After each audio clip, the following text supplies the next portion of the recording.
Chapter 13 सुरक्षित यात्रा और अप्रत्याशित हमला। दृश्य 1।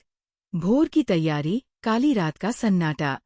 समय सुबह 4:30 बजे। स्थान वीरेंद्र की हवेली का शांत गलियारा। सुनो श्रोताओं, कल्पना करो एक ऐसी सुबह जब अभी तारे टिमटिमा रहे हैं, चिड़ियों ने चहचहाना शुरू नहीं किया है। वीरेंद्र धीरे से अपने कमरे से निकला। उसके कदमों की आवाज गलीचे पर दबी हुई थी। वह आराध्या के कमरे के दरवाजे तक पहुंचा। दरवाजा धीरे से खोला। अंदर आराध्या गहरी नींद में थी। ध्वनि प्रभाव, दरवाजे के धीमे से खुलने की आवाज, सांस लेने की धीमी आवाज।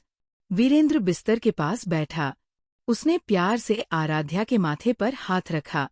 उठो प्यारी, समय हो गया है। आराध्या की पलकें फड़फड़ाई। उसने आंखें खोली। धुंधली नींद में वीरेंद्र का चेहरा देखा। अभी? इतनी जल्दी? अभी तो पूरी अंधेरी रात है। हाँ प्यारी, यही तो सबसे सुरक्षित समय है, जब पूरी दुनिया गहरी नींद में होती है, जब खतरे की आंखें भी झपकी ले रही होती हैं। वीरेंद्र ने उसे सावधानी से बैठाया, जैसे कोई नाजुक फूल हो। मैं तुम्हारे लिए कपड़े लाया हूं। साधारण सलवार कमीज, ऐसे कि कोई देखे भी तो सामान्य जोड़ा लगो। ध्वनि प्रभाव, कपड़ों के हिलने की आवाज। आराध्या ने नीले रंग की साधारण सलवार कमीज पहनी। वीरेंद्र ने भी साधारण शर्ट पैंट पहनी थी। दोनों ऐसे लग रहे थे जैसे कोई मध्यम वर्गीय जोड़ा हो। राजन और सिक्योरिटी तैयार हैं? आराध्या ने फुसफुसाकर पूछा, जैसे डर रही हो कि कोई सुन लेगा। हाँ प्यारी, 3 कारें हैं। हम बीच वाली में बैठेंगे। आगे वाली कार में 4 सुरक्षा गार्ड, पीछे वाली में 3 और। कोई हमारे पास नहीं फटक पाएगा। दृश्य 2। गुप्त प्रस्थान, सुनसान सड़क पर। समय सुबह 4:45 बजे। स्थान हवेली का पिछला गेट। घर का पिछला गेट धीरे से खुला। 3 काली एसयूवी कारें एक के बाद एक निकली। इंजन की धीमी गर्जना रात की खामोशी में गूंज रही थी। ध्वनि प्रभाव, कार इंजन की धीमी आवाज, गेट के खुलने की आवाज। राजन ने बीच वाली कार का स्टीयरिंग संभाला। सर, हम उत्तर की ओर जा रहे हैं। शहर से 100 किलोमीटर दूर एक सुरक्षित घर है, पहाड़ियों के बीच छिपा हुआ। कोई नहीं जानता। वीरेंद्र ने पूछा, आवाज में तनाव था। किसी को पता नहीं है ना? किसी को भी नहीं? नहीं सर, सिर्फ मुझे और मेरे 3 सबसे विश्वसनीय लोगों को पता है। वे भी सिर्फ लोकेशन जानते हैं, नाम नहीं। आराध्या ने कार की खिड़की से बाहर देखा। सड़क सुनसान थी। सिर्फ स्ट्रीट लाइट्स की पीली रोशनी थी। कभी कभार एक ट्रक गुजरता, जिसकी हेडलाइट्स उनकी कार पर पड़ती। डर तो नहीं लग रहा? वीरेंद्र ने उसका हाथ अपने हाथों में लिया। उसकी हथेली गर्म थी, आराध्या की ठंडी। थोड़ा, बहुत डर लग रहा है, पर तुम्हारे साथ हूं ना, तुम मेरे पास हो। वीरेंद्र ने उसकी हथेली को चूमा। हमेशा तुम्हारे साथ रहूंगा। जब तक मेरे शरीर में जान है, तब तक तुम्हारी रक्षा करूंगा। दृश्य 3। राजेंद्र जैन की योजना, अंधेरे में जाल। समय सुबह 5 बजे। स्थान राजेंद्र जैन का वार रूम। अब बदलते हैं दृश्य। श्रोताओं, चलो राजेंद्र जैन के पास। एक अंधेरे कमरे में बड़ी स्क्रीन के सामने वो खड़ा है। स्क्रीन पर एक डिजिटल मैप है और उस पर 3 लाल बिंदु चल रहे हैं, जैसे 3 रक्त बिंदु। ध्वनि प्रभाव, कंप्यूटर की बीप आवाज, इलेक्ट्रॉनिक डिवाइस की आवाज। ये है वीरेंद्र की कारें, उसका तकनीकी विशेषज्ञ बताता है। हमने कल रात उनकी कारों में ट्रैकर लगा दिए थे। हर मोड़, हर गति पर नजर है। राजेंद्र के होठों पर एक डरावनी मुस्कान खेलती है। बहुत अच्छा, बहुत अच्छा। और हमारे लोग? कहाँ तैयार हैं? 3 जगहों पर, सर। पहला ग्रुप 20 किलोमीटर आगे, पुराने पुल के पास। दूसरा ग्रुप 50 किलोमीटर आगे, घने जंगल के रास्ते में। तीसरा ग्रुप सुरक्षित घर के 1 किलोमीटर पहले। प्लान स्पष्ट है? बिल्कुल, सर। पहला ग्रुप कार को रोकेगा। अगर वे बच निकले तो दूसरा ग्रुप, और अगर भाग्य ने उनका साथ दिया तो तीसरा ग्रुप सीधे सुरक्षित घर पर ही हमला करेगा। राजेंद्र अपनी प्लैटिनम की छड़ी को टेबल पर थपथपाता है। टकटक की आवाज कमरे में गूंजती है। आराध्या को जिंदा चाहिए, और उसका बच्चा भी। बाकी जो भी रुकेगा रास्ते में आएगा। मार दो वीरेंद्र को, उसके आदमी ने पूछा। राजेंद्र की आंखों में एक शैतानी चमक आती है। वीरेंद्र, उसे जिंदा रखो। मुझे देखना है कि कैसे एक पिता अपनी पत्नी और अपने होने वाले बच्चे को खोता है, कैसे उसकी आंखों में जीवन की चिंगारी बुझती है। दृश्य 4। पहला हमला पुल पर आफत। समय सुबह 5:50 बजे। स्थान हाईवे पर एक पुराने पुल के पास। कारें तेज गति से चल रही थी। हवा में सन्नाटा था। अचानक ब्रेक की तीखी आवाज, ध्वनि प्रभाव, ब्रेक की तेज आवाज, टायर के स्किड करने की आवाज।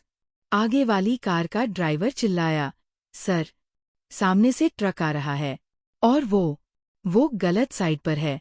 सामने से एक विशाल ट्रक तेजी से आ रहा था। उसकी हेडलाइट्स इतनी तेज थी कि आंखें चौंधिया गईं। और सबसे डरावनी बात, वह सीधे उनकी लेन में आ रहा था। पीछे हटो। रिवर्स में। वीरेंद्र की आवाज में आपातकालीन तीखापन था। पर जब राजन ने पीछे देखा, वहां भी एक ट्रक आ चुका था। दोनों तरफ से विशाल लोहे के दानवों ने उन्हें घेर लिया था। जाल बंद हो चुका था। ध्वनि प्रभाव, ट्रक के इंजन की गर्जना, दरवाजे खुलने की आवाज। वीरेंद्र ने कहा, आवाज में ठंडक, ये कोई दुर्घटना नहीं है, ये हमला है, सुनियोजित हमला। ट्रकों से 10-12 आदमी उतरे। काले कपड़े, चेहरे ढके हुए, हाथों में लोहे के डंडे, और कुछ के हाथों में चमचमाती पिस्तौलें। आराध्या, वीरेंद्र ने कड़क आवाज में कहा, कार के फर्श पर लेट जाओ। सिर नीचे, सांस भी धीमी रखना। राजन, पुलिस को कॉल करो। राजन ने फोन उठाया, पर स्क्रीन पर नो सिग्नल। सिग्नल नहीं आ रहा, सर, जैमर लगा हुआ है, हम कट गए हैं। बाहर, हमलावरों ने सामने वाली कार पर हमला शुरू कर दिया। लोहे के डंडे शीशे पर पड़े। टूटने की आवाज, चीखने की आवाज, ध्वनि प्रभाव, शीशे के टूटने की आवाज, चीख, गोली की आवाज। सिक्योरिटी गार्ड्स ने जवाबी कार्रवाई शुरू की। गोलियां चलने लगी। रात की खामोशी गोली की आवाजों से चीरती हुई। वीर, आराध्या की आवाज कांप रही थी। मुझे डर लग रहा है, बहुत डर। डरो मत, मेरी बहादुर लड़की, डरो मत। वीरेंद्र ने अपनी जैकेट के अंदर से एक चमकती हुई पिस्तौल निकाली। राजन, हमें पीछे के ट्रक को हटाना होगा, वही एक रास्ता है। पर सर, वहां कम से कम 6 आदमी हैं। तो क्या हुआ? वीरेंद्र की आंखों में एक अजीब शांति थी। मैं करता हूं, तुम यहीं रहो, आराध्या की रक्षा करना। और वीरेंद्र ने कार का दरवाजा खोला और बाहर कूद गया। वीर, नहीं, वापस आओ, आराध्या की चीख रात में गूंजी। दृश्य 5। वीरेंद्र की बहादुरी, एक योद्धा की तरह। वीरेंद्र पीछे वाले ट्रक की ओर दौड़ा। उसकी सिलहुट स्ट्रीट लाइट में नाच रही थी। 2 हमलावरों ने उसे रोकने की कोशिश की। एक वीरेंद्र पर झपटा।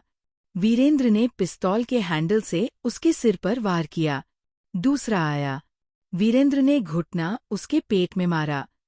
ध्वनि प्रभाव, मारपीट की आवाज, चीख, गिरने की आवाज। वो ट्रक तक पहुंच गया। ड्राइवर सीट पर एक आदमी बैठा था, हैरान से बाहर देख रहा था। वीरेंद्र ने दरवाजा खोला, उसे बाहर खींच लिया। बताओ। वीरेंद्र की आवाज गर्जना बन गई। किसने भेजा है तुम्हें? कौन है तुम्हारा मालिक? मैं नहीं बताऊंगा, वो मुझे मार डालेगा। वीरेंद्र ने पिस्तौल उठाई, उसकी नाक के पास रख दी। मैं भी तुझे मार सकता हूं। अभी, यहां। तभी, एक गोली की आवाज, ध्वनि प्रभाव, गोली चलने की तेज आवाज। वीरेंद्र के दाहिने कंधे में गोली लगी। खून का फव्वारा फूटा। वह चीखा और नीचे गिर गया। वीर, आराध्या ने कार से देखा। उसकी आंखों में आंसू, डर और एक अजीब सा साहस आ गया। वह कार से बाहर भागी। मैडम, नहीं, वापस आओ। राजन ने उसे पकड़ने की कोशिश की, पर वो नहीं रुकी। वह दौड़ती हुई वीरेंद्र के पास पहुंची। उसके कंधे से खून बह रहा था। वीर, ओ भगवान! वीर। दृश्य 6। डॉक्टर कपूर की वापसी, अचानक बचाव। ध्वनि प्रभाव। सायरन की आवाज दूर से आती हुई, फिर पास आती हुई। अचानक एक और कार आई, और उसके पीछे पुलिस की गाड़ियां। उनमें से डॉक्टर कपूर उतरा, और उसके साथ पुलिस के 10-12 जवान। रुको, पुलिस है, हथियार डाल दो, डॉक्टर कपूर की आवाज गूंजी। पुलिस ने हवा में गोलियां चलाईं। हमलावर भागने लगे। कुछ पकड़े गए, कुछ भाग निकले। डॉक्टर कपूर दौड़कर वीरेंद्र के पास पहुंचा। वीरेंद्र, वीरेंद्र, तुम्हें सुनाई दे रहा है? वीरेंद्र की आंखें बंद थी, पर उसने धीमे से होंठ हिलाए। आराध्या, पहले आराध्या को बचाओ। आराध्या ठीक है, देखो। डॉक्टर कपूर ने आराध्या की ओर इशारा किया। आराध्या रो रही थी, वीरेंद्र का सिर अपनी गोद में रखे हुए। उसका बहुत खून बह रहा है। मैं देख रहा हूँ, बेटी, मैं देख रहा हूँ। डॉक्टर कपूर ने वीरेंद्र के कंधे पर हाथ रखकर जांच की। गोली कंधे से गुजरी है। हड्डी को नुकसान नहीं पहुंचा, पर तुरंत इलाज चाहिए। खून बहना रोकना होगा। पुलिस ने 2 हमलावरों को पकड़ लिया था, बाकी अंधेरे में भाग गए थे। दृश्य 7। अस्पताल में इंतजार की घड़ियां। समय, सुबह 7 बजे। स्थान, नजदीकी शहर का सरकारी अस्पताल। वीरेंद्र को तुरंत ऑपरेशन थिएटर में ले जाया गया। दरवाजा बंद हुआ, और ऊपर ऑपरेशन इन प्रोग्रेस की लाइट जल गई। आराध्या बाहर वेटिंग रूम में बैठी थी। उसकी आंखें लाल थीं, हाथ कांप रहे थे। उसने अपने पेट पर हाथ रखा। वहां उसका बच्चा था, और अंदर उसका पति। ध्वनि प्रभाव। अस्पताल की घड़ी की टिक-टिक, दूर से नर्सों के कदमों की आवाज। डॉक्टर कपूर उसके पास बैठा। रो मत, बेटी, आंसू तुम्हारी ताकत बहा देंगे। वीरेंद्र मजबूत है, बहुत मजबूत। वह ठीक हो जाएगा, मुझे यकीन है। पर अंकल, आराध्या ने रोते हुए कहा, आप यहाँ कैसे पता चला? डॉक्टर कपूर ने गहरी सांस ली। मुझे पता चला कि राजेंद्र ने तुम्हारे पीछे लोग भेजे हैं। जब मैंने सुना कि तुम सुरक्षित जगह जा रहे हो, तो मुझे डर लगा। मैं सीधे पुलिस कमिश्नर के पास गया, सब कुछ बता दिया। मेरी गलतियां, राजेंद्र की साजिशें, सब। पर आप तो, आराध्या की आवाज भर्रा गई। मैंने गलती की थी, बेटी, बहुत बड़ी गलती। मैं तुमसे नफरत करता था, क्योंकि तुम रंजीत की बेटी थी। पर तुमने मुझे माफ कर दिया। तुमने मुझे अंकल कहा। मैं उस लायक नहीं था, पर तुमने मुझे वह महसूस कराया। आप लायक हैं। आराध्या ने डॉक्टर कपूर का हाथ थामा। आपने वीर की जान बचाई। अगर आप नहीं आते तो और अब मैं तुम्हारी जान बचाऊंगा। राजेंद्र अभी रुकेगा नहीं। वह एक शैतान है जिसे अपनी हार पसंद नहीं। तभी ऑपरेशन थिएटर का दरवाजा खुला। डॉक्टर बाहर आया, मास्क हटाते हुए। मिस्टर राठौड़ ठीक हैं। गोली कंधे की मांसपेशियों से गुजरी है, नसों को नुकसान नहीं पहुंचा। वह 2-3 घंटे में होश में आ जाएंगे। आराध्या ने राहत की लंबी सांस ली। उसकी आंखें आसमान की ओर उठ गईं। शुक्रिया, हे भगवान, शुक्रिया। दृश्य 8।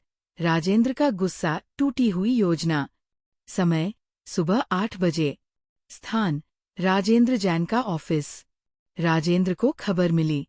उसका चेहरा लाल हो गया। उसने अपनी टेबल पर मुट्ठी मारी। मूर्ख, इतने सारे लोग, इतने हथियार, और एक प्रेग्नेंट औरत को नहीं पकड़ सके। सर, डॉक्टर कपूर ने पुलिस को लेकर आ गया। हमें उम्मीद नहीं थी। कपूर, राजेंद्र की आवाज में विष घुला हुआ था। उस कायर ने मुझे धोखा दिया। उसे ढूंढो, जहां भी हो, मेरे सामने लाओ। मैं उसे खुद सबक सिखाऊंगा। सर, अब पुलिस सतर्क है और वीरेंद्र के घर पर भी सिक्योरिटी बढ़ गई है। अस्पताल में भी पुलिस का पहरा है। राजेंद्र ने अपनी प्लैटिनम छड़ी उठाई, हवा में घुमाई। तो क्या हुआ? क्या तुम समझते हो मैं हार मान लूंगा? मेरे पास और भी प्लान हैं, और भी रास्ते हैं। क्या प्लान, सर? राजेंद्र के होठों पर फिर वही डरावनी मुस्कान आई। अगर हम बाहर से नहीं ले जा सकते, तो अंदर से ले जाएंगे। अंदर से? मतलब? हाँ, वीरेंद्र के अपने घर में, उसके अपने लोगों में। हमारा आदमी है, 10 साल से है। दृश्य 9। वीरेंद्र की होश में वापसी, पहली नजर। समय, सुबह 10 बजे। स्थान, अस्पताल का आईसीयू। वीरेंद्र की आंखें धीरे धीरे खुलीं। सफेद छत, सफेद दीवारें और एक सुगंध, आराध्या की सुगंध। उसने सिर घुमाया, और वहां थी आराध्या, उसके बिस्तर के पास बैठी, उसका हाथ अपने हाथों में लिए। आराध्या, उसकी आवाज कर्कश थी, गले में दर्द था। वीर, तुम होश में आ गए। भगवान का शुक्रिया। आराध्या की आंखें चमक उठीं, आंसू फिर से आ गए, पर ये आंसू खुशी के थे। तुम ठीक हो ना? तुम्हें कुछ तो नहीं हुआ? वीरेंद्र ने चिंतित होकर पूछा। नहीं, मैं बिल्कुल ठीक हूं। बस तुम्हारी चोट कुछ नहीं है। कंधा थोड़ा दर्द कर रहा है, बस। वीरेंद्र ने मुस्कुराने की कोशिश की, पर दर्द से उसका चेहरा तन गया। डॉक्टर कपूर, वह यही है, तुम्हारा इलाज करवा रहा है। उसने तुम्हारी जान बचाई। वीर, अगर वो नहीं आता तो? डॉक्टर कपूर अंदर आया, स्टेथोस्कोप गले में लटकाए। वीरेंद्र, कैसा लग रहा है? दर्द हो रहा है? थोड़ा, पर कोई बात नहीं। आपने हमें बचाया। शुक्रिया, डॉक्टर साहब। कोई शुक्रिया नहीं, बेटा। मैंने तो बस अपनी गलती सुधारी। जो मैंने सोचा था, जो मैं करना चाहता था, उससे बहुत बड़ी गलती होती। डॉक्टर कपूर ने आंखें नीची कर ली। पर खतरा अभी खत्म नहीं हुआ। राजेंद्र ने एक हमलावर को पकड़वा दिया है। पुलिस उससे पूछताछ कर रही है। वीरेंद्र की आंखें चौकन्नी हो गई। और वो क्या कह रहा है? वो कह रहा है कि राजेंद्र का आदमी तुम्हारे घर में है, तुम्हारे अपने लोगों में। वीरेंद्र का चेहरा सफेद पड़ गया, उसकी सांसें तेज हो गई। हमारे घर में? हमारे लोगों में? कौन हो सकता है? पता नहीं, पर वो कह रहा है कि जल्द ही, बहुत जल्द, कोई बड़ी घटना होने वाली है। दृश्य 10। घर का गद्दार, 10 साल का छल। समय, दोपहर 1 बजे। स्थान, वीरेंद्र की हवेली का ड्राइंग रूम। वीरेंद्र के घर में सभी नौकर इकट्ठे थे, 20-25 लोग। पुलिस इंस्पेक्टर उनके सामने खड़ा था, गंभीर चेहरा लिए। ध्वनि प्रभाव, बारी बारी से पैरों की आवाज, फुसफुसाहट। क्या किसी ने कुछ अजीब देखा? कोई शकिया हरकत? कोई अजनबी व्यक्ति से मिलता हुआ? इंस्पेक्टर की आवाज कमरे में गूंजी। सभी ने नामे सिर हिलाया, डर से भरे चेहरे। तभी एक युवा नौकर आगे आया। रमेश, उम्र 20-22 साल।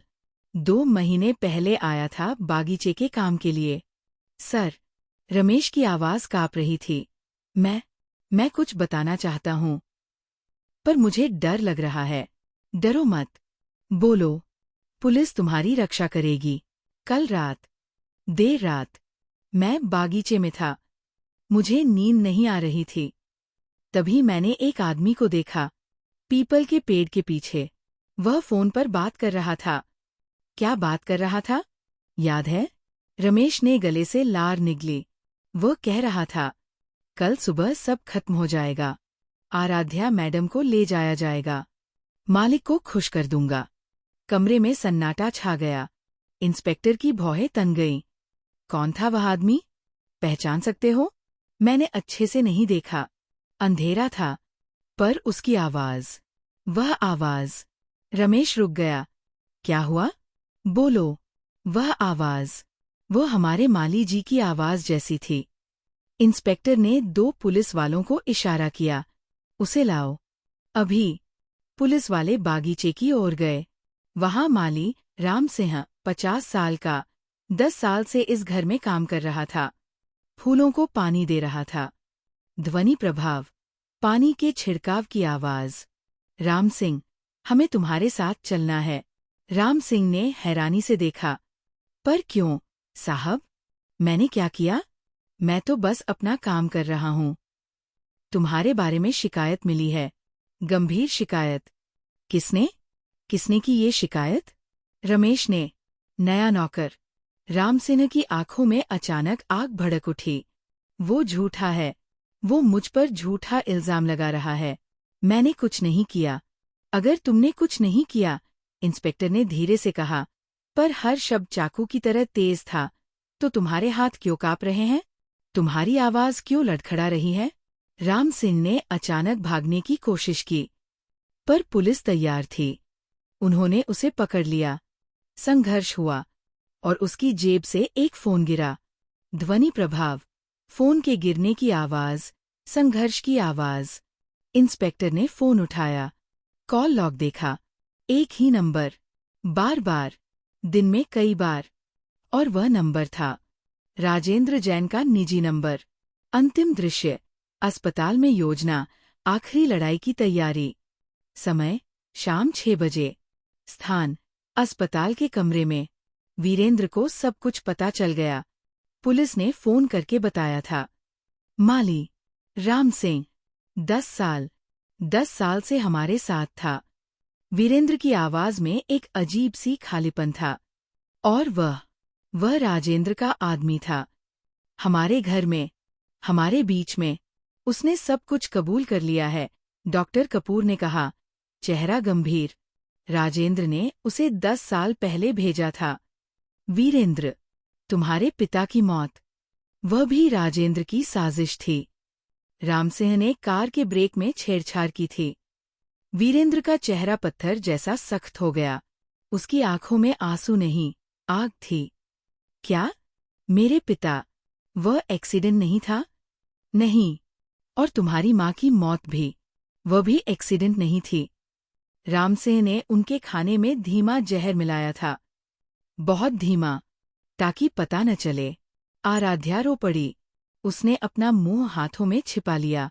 ओ भगवान! ये कितना भयानक है, कितना क्रूर। और अब? डॉक्टर कपूर ने कहा, आवाज और भी गंभीर हो गई। राजेंद्र ने एक और प्लान बनाया है। वह कल रात अस्पताल पर हमला करेगा। पर क्यों? वीरेंद्र ने पूछा। अभी तो सब जानते हैं कि हम यहाँ हैं। पुलिस का पहरा है, क्योंकि उसे पता है कि हम यहाँ से नहीं जा सकते। तुम चोटिल हो, आराध्या प्रेग्नेंट है, और अस्पताल में। हम कहाँ भागेंगे? कहाँ छिपेंगे? यही उसका प्लान है, जाल में फंसाना। वीरेंद्र ने आंखें बंद की। उसके चेहरे पर थकान थी, दर्द था, पर हार नहीं। तो हमें लड़ना होगा, यहीं, इसी जगह पर। हाँ, पुलिस तैयार है, मैं तैयार हूं। पर तुम्हें एक फैसला लेना होगा, वीरेंद्र। क्या फैसला? आराध्या को कहीं और भेजना होगा। सुरक्षित जगह। अभी, आज रात। नहीं। आराध्या की आवाज कमरे में गूंजी। मैं नहीं जाऊंगी। मैं वीर के साथ रहूंगी। वह मेरा पति है। मैं उसे अकेला नहीं छोड़ सकती। पर आराध्या, तुम प्रेग्नेंट हो। डॉक्टर कपूर ने कोशिश की।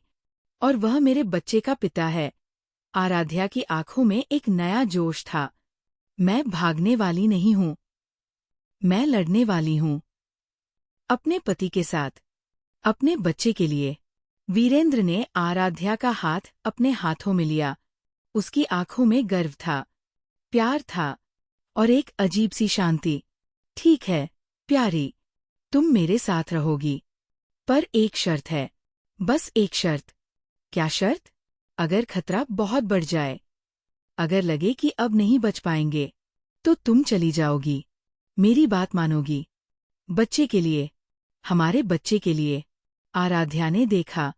वीरेंद्र की आंखों में वह दृढ़ संकल्प, और उसने हाँ में सिर हिलाया। वादा। बाहर खिड़की से दिख रहा था। सूरज डूब रहा था। आसमान लाल हो रहा था, जैसे खून से रंगा हुआ हो। और रात आने वाली थी। एक ऐसी रात जो शायद उनकी आखिरी रात हो सकती थी, या फिर एक नई शुरुआत की पहली रात। और इस तरह, प्रिय श्रोताओं, हमारी कहानी एक नए मोड़ पर पहुंच गई है। वीरेंद्र और आराध्या अब एक साथ खड़े हैं, आखिरी लड़ाई के लिए तैयार। पर क्या वे जीत पाएंगे? क्या राजेंद्र का अंत होगा, या फिर कोई नया मोड़ आएगा? कल के एपिसोड में, जब रात गहराएगी और अस्पताल में चुप्पी छा जाएगी, तब आएगा वो समय जब हर किसी को अपनी अपनी निभानी होगी, अपनी अपनी भूमि का। सब्सक्राइब करो, लाइक करो और कमेंट करो नेक्स्ट एपिसोड के लिए।